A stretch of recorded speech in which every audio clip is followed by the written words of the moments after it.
Spence will be celebrating his own birthday next month. But for now, there's business to tend to. Just a few hours ago, he had his last face-to-face meeting with Mikey Garcia until Fight Week. He's back at the gym, preparing for the March 16th matchup. Seeing him face-to-face and just talking about the whole event overall, I'm a little bit, anxious for this. I'm probably running off that little adrenaline through, You gotta be tired. You tired? Man, you gonna crash, man. You up all the 24, man, you been up for a whole day. Now, who does that, man? That's crazy. Gonna work light today, we ain't gonna go all out. Gonna work on some strategizing, blocking the jab, straight down the pipe, stepping on the outside for the left, try to throw.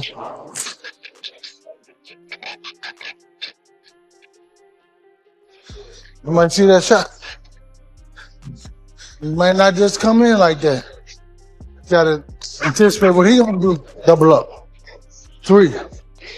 Rotate. 2 of them. 3 of them. Box up. Don't stand up on me though. Stay low. Use that movement. Don't let him get set. Okay. Only a shot. At 36 years old and coming off the longest layoff of his career, Errol Spence Jr. isn't building a championship comeback in his current training camp. He's merely preparing his broken down body for a brutal, career-ending cash out against a relentless hunter like Tim Tszyu. No, I'm not out anyways. I usually only really get like 4 or 5 hours of sleep every day. 3 of them. Still gotta work, still more time to improve and get better and work at different things. So, no slowing down till fight week. The grueling reality of this training camp proves that Spence isn't just going through the motions, he is pushing his body through an absolute hell of endless sparring, heavy conditioning, and relentless grit to ensure he enters the ring at the absolute peak of his power. Errol Spence Jr. has been in training camp for over 2 months, preparing for Shawn Porter.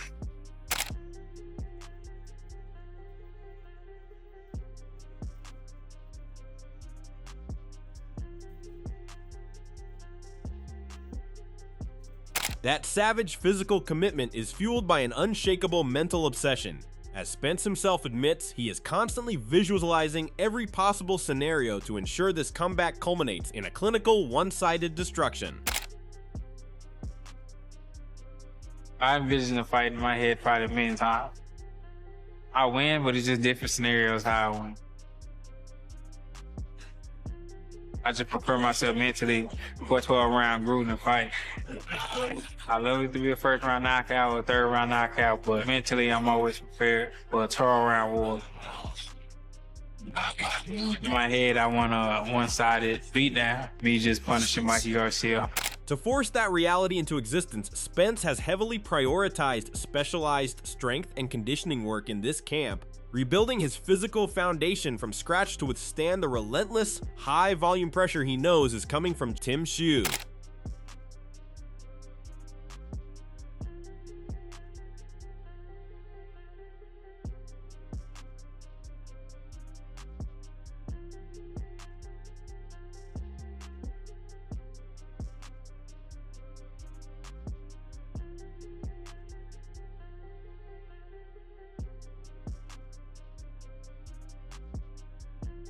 Errol Spence Jr. is not only training hard, he is making the bold claims to beat him while completely dismissing the terrifying atmosphere of a hostile stadium. Instead of fearing the wrath of thousands of screaming fans abroad, the former unified champion promises to transform their pure hatred into a dangerous adrenaline rush that will fuel a brutal beating. Man, I really don't care. I mean, I'm excited. I dream about stuff like this, man. It kind of give me chills now coming out and everybody booing. They give me more pumped up than anything. People booing, throwing stuff, angry. That really takes the nervousness out of me. Like, I'm not nervous anymore. Like, people booing and saying things and yelling and screaming. That's like the movies we used to watch as kids, old Spartan movies and stuff. Like, you going into, you going to war. So, it gives me a high. I'm definitely happy, and I'm excited to come out and just, get the fans' negative reactions and feed off of it. July 26th, you got Tim Tszyu. Take me through the fight. What do you expect that fight to look like? Man, I really don't know. All I know is he's definitely gonna get punched on. Analyzing the tactical flaws of his opponent, the returning superstar believes the challenger made a critical error by trying to adapt to a foreign boxing style that goes completely against his. He views the upcoming clash as a trap for the home favorite, predicting that a relentless come-forward style will utterly crumble when faced with elite-level power. I feel like, you know, he's a lot of heart. He's a lot of heart, and I think that's why he switched back.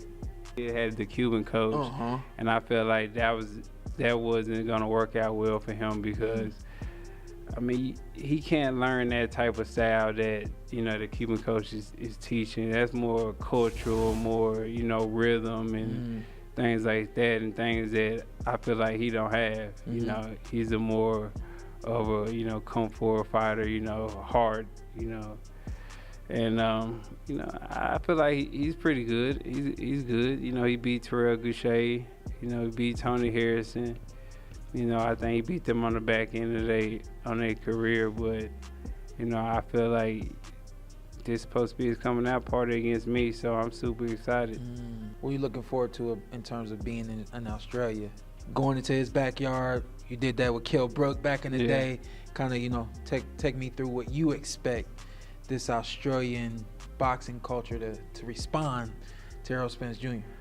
Man, I really don't care. I mean, I'm excited. Dismissing the global status of his rival, the American icon minimizes the challenger as a star, whose fame is strictly limited to his home borders. This final declaration injects immense tension into the matchup, framing the entire event as a definitive lesson where a true global force travels overseas to expose a regional hero.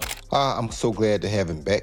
To see that he's back in boxing. The boxing world is glad to see that he came back. We all want to see him make a comeback. We don't never want to see a guy go out bad and not try to come back, because that's what boxers do. I know he took a lot of things into consideration. He even told me when I spoke to a few people about it, and that was a good thing. But I'm glad he made the conscious decision to return. And I think it's a smart return because it's also against a guy who was on the way up there, who made it to the top, but had some struggles, and now he's on the incline trying to get back up too. So it's two guys trying to get back up. I think it's a great situation. That unwavering determination has sent shockwaves through the boxing community, prompting former trainer of the year Robert Garcia to praise the ex-champion for refusing to exit the sport at a low point. Garcia believes this high-stakes gamble is exactly what makes the matchup so compelling, as it features two elite warriors desperately fighting to reclaim their spot at the pinnacle of the sport. I gotta say that I love about Errol Spence is that Errol don't want no easy fights. Errol don't want to fight guys that are nobody. He AKA no tune-up. No, he don't want no tune-up. He wants challenges. You understand me? He wants challenges. And for him to challenge a person like Tim Tszyu, when Tim Tszyu has been regularly fighting for the last 3 years, he's been not doing much. That says a lot about Errol, but that tells you exactly how much fight is still left in Errol. Errol is a guy who's always coming to the party to dance. He don't have time to play no games, and you gotta love that about Errol. Adding to the intrigue, modern boxing icons are marveling at how the aging superstar is completely bypassing a traditional tune-up fight to test himself against dangerous active predator on enemy soil. It is a thrilling gamble that proves his savage competitive spirit remains entirely intact, promising fans an explosive psychological and physical war where the winner takes everything. I gotta say that I love about Errol Spence is that Errol don't want no easy fights. Errol don't want to fight guys that are nobody. He AKA no tune-up. No, he don't want no tune-up. He wants challenges. You understand me? He wants challenges. And for him to challenge a person like Tim Tszyu, when Tim Tszyu has been regularly fighting for the last 3 years, he's been not doing much. That says a lot about Errol, but that tells you exactly how much fight is still left in Errol. Errol is a guy who's always coming to the party to dance. He don't have time to play no games, and you gotta love that about Errol. While the boxing world praises his courage, renowned trainer Robert Garcia offers a much more cynical perspective on this high-stakes matchup. He warns that skipping tune-up after such a devastating beating and a lengthy layoff suggests a terrifying reality where the former champion knows he might fail a lesser test and is simply cashing out for one final multi-million-dollar payday. A fighter that's been out for what, 3-4 years and wants to come back, I think it's just very normal for anybody to take a tune-up fight. And I said, look, from Spence last performance against Crawford, who made it look so easy. Spence looked bad in that fight. He looked really bad. And a lot of people thought he was gonna be able to beat Crawford. A lot of people favored him, but Crawford made it so easy that Crawford's that good, but Spence was really good too. And if Crawford made it look so easy, I think it had a lot to do with Spence not being 100% and not being there. So 3 or 4 years later, he can't get better. He can't be better. And if a fighter is planning on making a comeback and not getting a tune-up fight, this is my opinion. I could be wrong, and hopefully I'm wrong, because I think Spence could put up some great fights if I'm wrong. But if a fighter is coming back after 3 or 4 years layoff, and you look horrible in your last performance, and you're coming back straight into a solid fight, then maybe he feels that he might fail in a tune-up fight. And if he fails in a tune-up fight for a low payday, then he goes straight into a big fight where he's gonna make a couple $1 million. That's my opinion. Clarifying that his harsh assessment comes strictly from technical observation rather than personal animosity, Garcia points out that both men are entering this collision with massive question marks hanging over their head. With both fighters recently suffering brutal setbacks, the match becomes a high-wire act between two damaged warriors trying to prove they belong at the world-class level. Hopefully I'm wrong. That's not talking shit, and it's not because I don't like Spence. He's never done anything bad to me. You know, he beat Mikey, but he was a better man, and nothing against him. I think I've always shown respect for him, and he's always respected me too. So I don't think I'm disrespecting. I'm just giving my opinion. I just think that if he's going straight into a big fight, and look, and Tim Tszyu is also in the same kind of questionable. How much does he have left? He's taking a few knockouts. Losses that have been pretty tough for him, you know, and some losses that were pretty bad. This leaves fans on the edge of their seats, wondering if the former pound-for-pound star still possesses the physical tools to survive against a natural junior middleweight predator. If he somehow defies the odds and dominates on fight night, it will mark one of the most spectacular resurrections the sport has ever witnessed. So it could be a good fight, but does Spence have enough to compete against the top 150 pounders? Well, we'll see. If he dominates and beats the shit out of Tim Tszyu, then he's back and he's strong, and happy for him. Shifting the narrative back toward a roaring defiance, elite coach Bozy Ennis strongly believes the public is making a critical mistake by counting the former unified king out so quickly. He views this dangerous pairing as the ultimate proving ground, predicting that the favorite will shock the doubters by executing a flawless game plan against a challenger who thrives on pure warfare. I think that's going to be a good fight, man. Everybody just sleeping on my man Spence, man. I think Spence going to do what he's supposed to do, man. I think, and then he fighting a guy that can really fight. You know what I mean? I'm not saying that, you know, he's a good boxer, nothing, but he comes to fight. You know what I mean? So this is going to be a good test for Spence, I think. And I think Spence going to do well. However, Ennis issues a stark warning that survival will hinge entirely on crucial defensive adjustments, emphasizing that standing directly in front of a puncher without head movement could spell immediate disaster. It sets the stage for a ticking time bomb of a fight where a brutal knockout feels practically guaranteed, leaving fans eager to see if the returning star can successfully master his defense and secure a legendary stoppage. What Spence should be doing, Spence should be Spence, man, but he must move his head, though, because Spence should come right at you and just throw the punches. You got to and work on catching them shots. You know what I mean? If you ain't gonna move your head, you got to catch some shots. You know what I mean? With your hands. You know. Decision and stoppage. How's that fight at? I think it's gonna be a stoppage. Somebody getting stopped. And you know I'm going with Spence, so. Bringing an even deeper layer of suspense to the unfolding drama, former rival Mikey Garcia analyses this clash as a remarkably even gamble, where both damaged warriors are trying to rebuild their momentum at the exact same time. It is a thrilling coin flip of a matchup that hangs on a razor-thin edge, though traveling deep into hostile Australian territory introduces a dangerous element of unpredictability that could completely ruin the American star's homecoming. That's a good matchup. Spence hasn't fought in what, like 2 years? Since the Crawford fight, yeah. 3 years, maybe 2 years. That's a good fight for him to come back because Tim Tszyu is also not at his like prime anymore. He's been hurt, he's been knocked out. So that's actually a pretty good matchup for a return. It's also a good matchup for Tim. If he beats Errol Spence, big name, he gets another, shot at something bigger. So that's a good matchup for both, actually. But he's going to Australia, so that's a little iffy there. No, plus when you travel that far, it takes a long time to adjust to the weather, the food, the time. Yeah. Yeah, it could be a little tricky, but matchup-wise, it's a good matchup. 50-50. Legendary champion Andre Ward highlights the sheer intimidation factor that follows the former king into this bout, noting that skipping a traditional preparation fight at 36 years old demands immense respect. He underscores the terrifying reality of entering such a dangerous collision without shaking off any ring rust first, making this an incredibly high-stakes gamble that only a true warrior would dare to accept. He's always been that guy, even in the amateurs. And I've always had respect for Errol Spence because he's a real fighter. He's not a guy that talks a lot, but he brings a big stick to the battle. And when you deal with Errol Spence, you got to bring your lunch pail because he's going to bring it and he's nothing to play with. Obviously, being 36 years of age, being off as long as he hasn't had the tune-up fights. And by the way, I need my tune-ups. Give me my tune-ups because boxing is hard.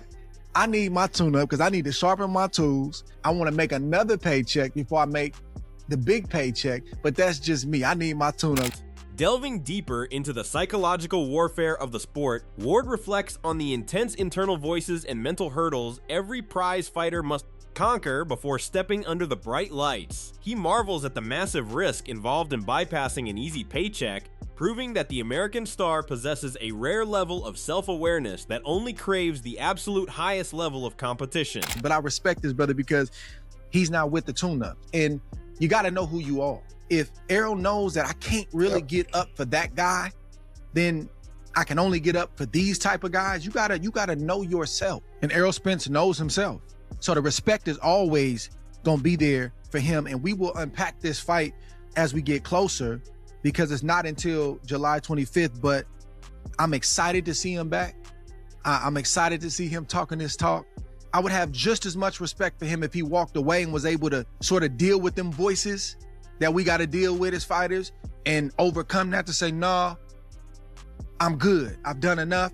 But I equally respect him for taking this chance and taking this risk because it's a big risk.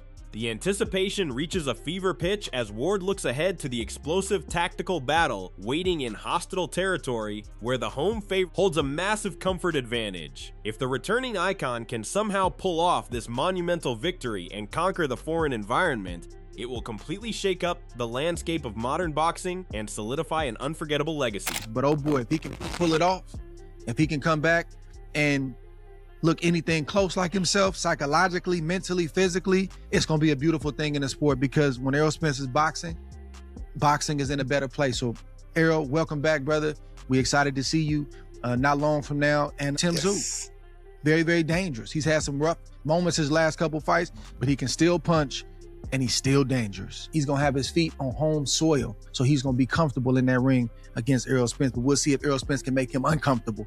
Ultimately, this matchup is a high-stakes chess match wrapped in a physical war zone where the margin for error is absolutely zero for both fighters. Whether Errol Spence Jr. is orchestrating a legendary career resurrection or walking straight into a devastating psychological trap remains to be seen, but skipping the safety net of a tune-up fight ensures that the answer will be delivered in explosive fashion. When the bell rings in Australia, boxing fans will finally learn if the truth still belongs at the absolute peak of the sport, or if a hungry contender is ready to permanently close the book on his legacy. The sheer unpredictability of this collision has divided the greatest minds in boxing, creating a rare atmosphere where a single punch could completely rewrite the history books for both divisions. It is a terrifyingly beautiful gamble that reminds the world why prize fighting is the most unforgiving sport on earth, where pride often dictates destiny. What do you think about Errol Spence Jr. making his long-awaited return without a single tune-up fight, and does actually possess the defensive adjustments needed to dismantle a dangerous puncher on hostile soil? Do you agree with Robert Garcia that skipping a lesser test points to a desperate desire for one final massive payday Or is Bozy Ennis right that the public is foolishly sleeping on a generational talent? How much will the mental scars of the Terrence Crawford beating play a role when Spence faces absolute chaos in the early rounds? And can his reconstructed physical foundation withstand a relentless high-volume attack? Is Tim Tszyu truly past his prime after his own recent setbacks, or will fighting in front of his passionate home crowd elevate him to an entirely... Can Spence successfully adapt his style back under Ronnie Shields after all the time away, or was abandoning his previous setup a mistake that will cost him everything on fight night? Let us know your thoughts in the comment section below. And don't forget to subscribe to our channel and tune in for more videos like this.